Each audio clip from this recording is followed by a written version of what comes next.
Então, filho, vamos continuar falando agora sobre resistência.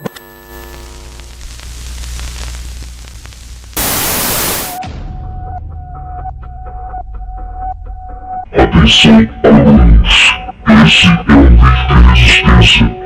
Não se esqueça, se inscreva no canal, vídeos de explicação e vidas negras importam.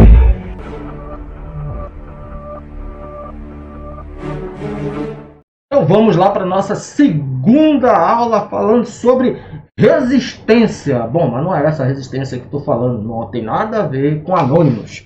Tem a ver com a eletrodinâmica. Vamos falar sobre resistência elétrica dos materiais, ok? Então, sem delongas, o que é a resistência? Resistência, o nome já diz, ele é um impedimento, algo que trava. Então você tem a corrente elétrica, que foi tema da nossa primeira aula.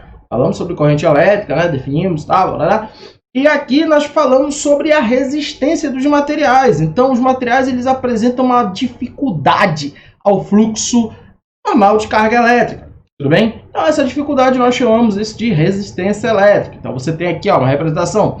A tensão, a voltagem empurra a corrente elétrica, faz existir essa amperagem. E aí você tem aqui a grandeza, que é medida em ohm, a corrente elétrica impedindo a passagem de carga pelo condutor.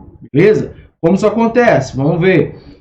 A resistência ela é definida muito bem pelas chamadas leis de Ohm, ok? Lei que homenageia ou melhor, leis propostas pelo cientista George Ohm.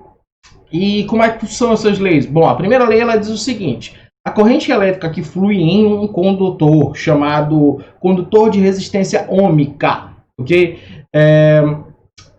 A corrente elétrica que flui ela é proporcional à tensão, ou seja, quanto maior a tensão nos terminais do condutor, maior a corrente elétrica registrada lá. Tudo bem? Então acompanhe aqui comigo. Então você tem um gráfico onde você pode monitorar a tensão e a corrente elétrica. E aí eu vou aumentando a tensão gradativamente. E aí eu percebo que junto com a tensão aumenta a corrente elétrica. Bom, um gráfico, geralmente eu posso tirar as seguintes coisas desse gráfico. Ou eu calculo a tangente do gráfico, ou eu calculo a área abaixo do gráfico.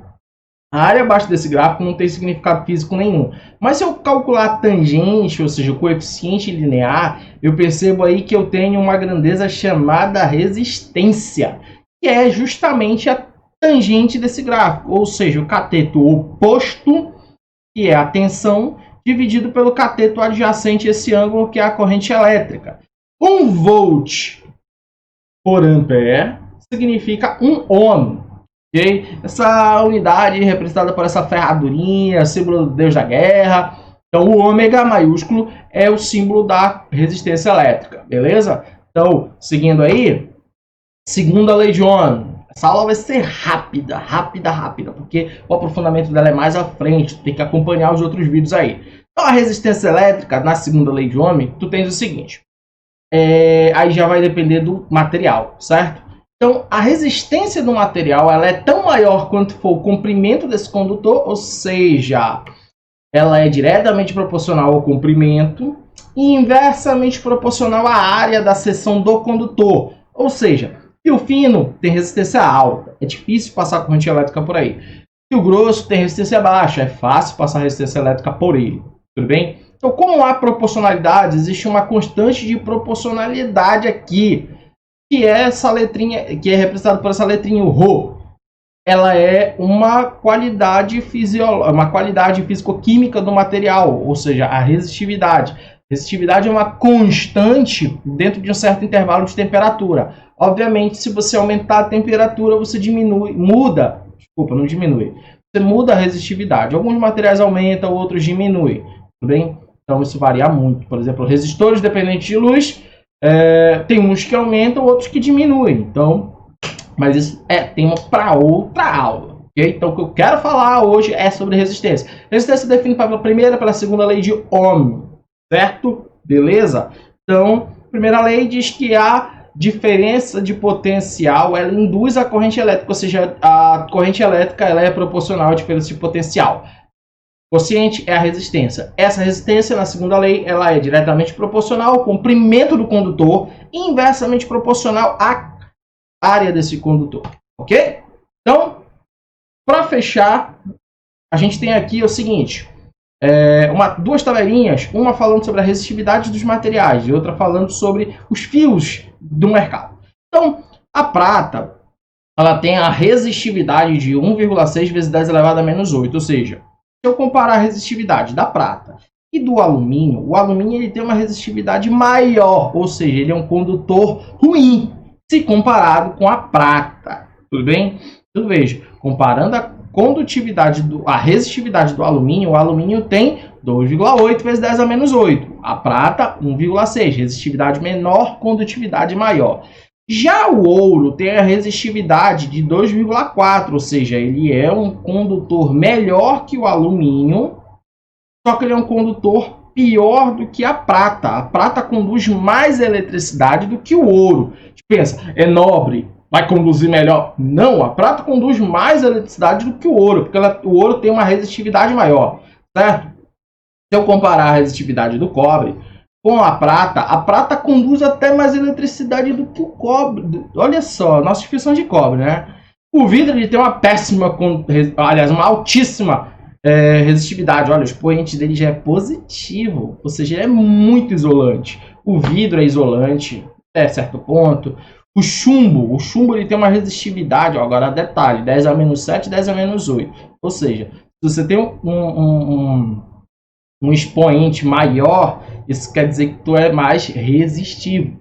10 a menos 7 é maior que 10 a menos 8, não esquece disso daí. Tá. Agora, indo para os fios, perceba, existem esses fios aqui que são comuns no mercado, são as bitolas dele, a fonte, que é a ABNT, bem?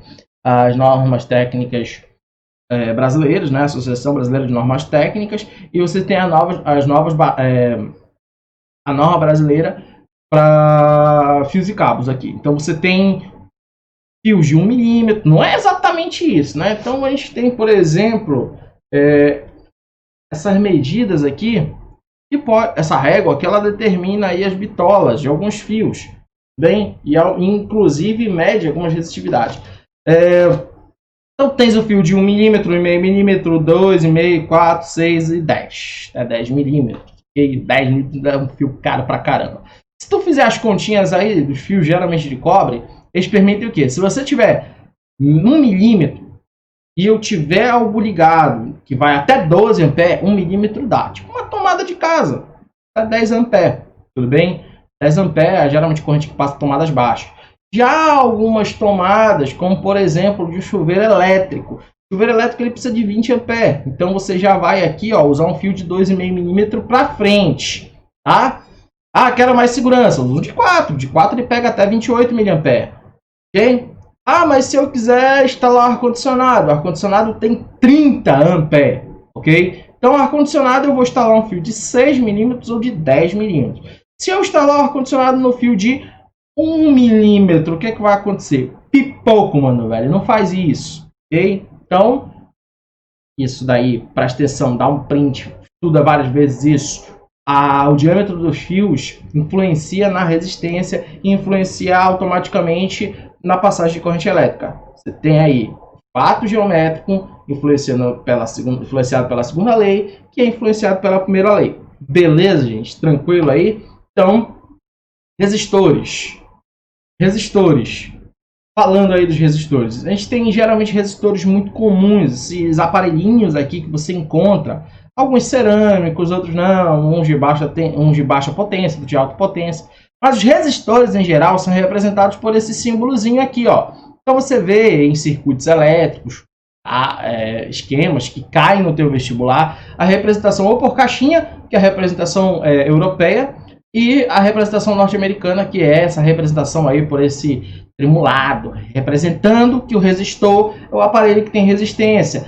Consideramos resistor essencialmente um aparelho que converte energia elétrica em térmica.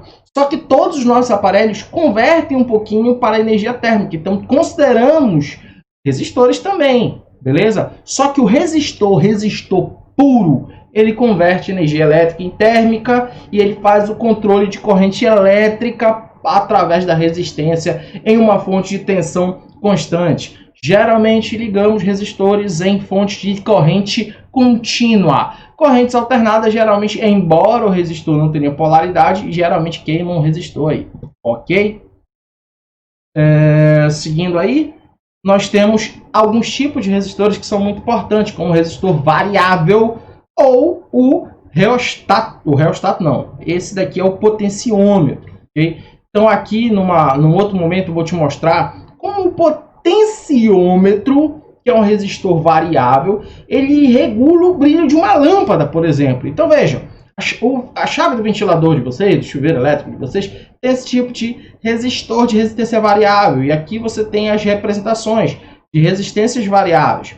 Elas variam de acordo com o que aprendemos na segunda lei de Ohm. Quanto maior o comprimento da resistência, maior é a resistência. Então veja, você tem uma chave aqui. Corrente elétrica vem por A, aí passa aqui, e aí vamos supor que está ligado no 1. Vamos supor que é um ventilador de casa. A posição 1 é o 0, ou seja, não tem corrente elétrica passando por resistores, tudo bem? 0 não, o 3. Toda a corrente que entra, passa e vai para o motor, fazendo ele ter 100% de aproveitamento na medida do possível, claro.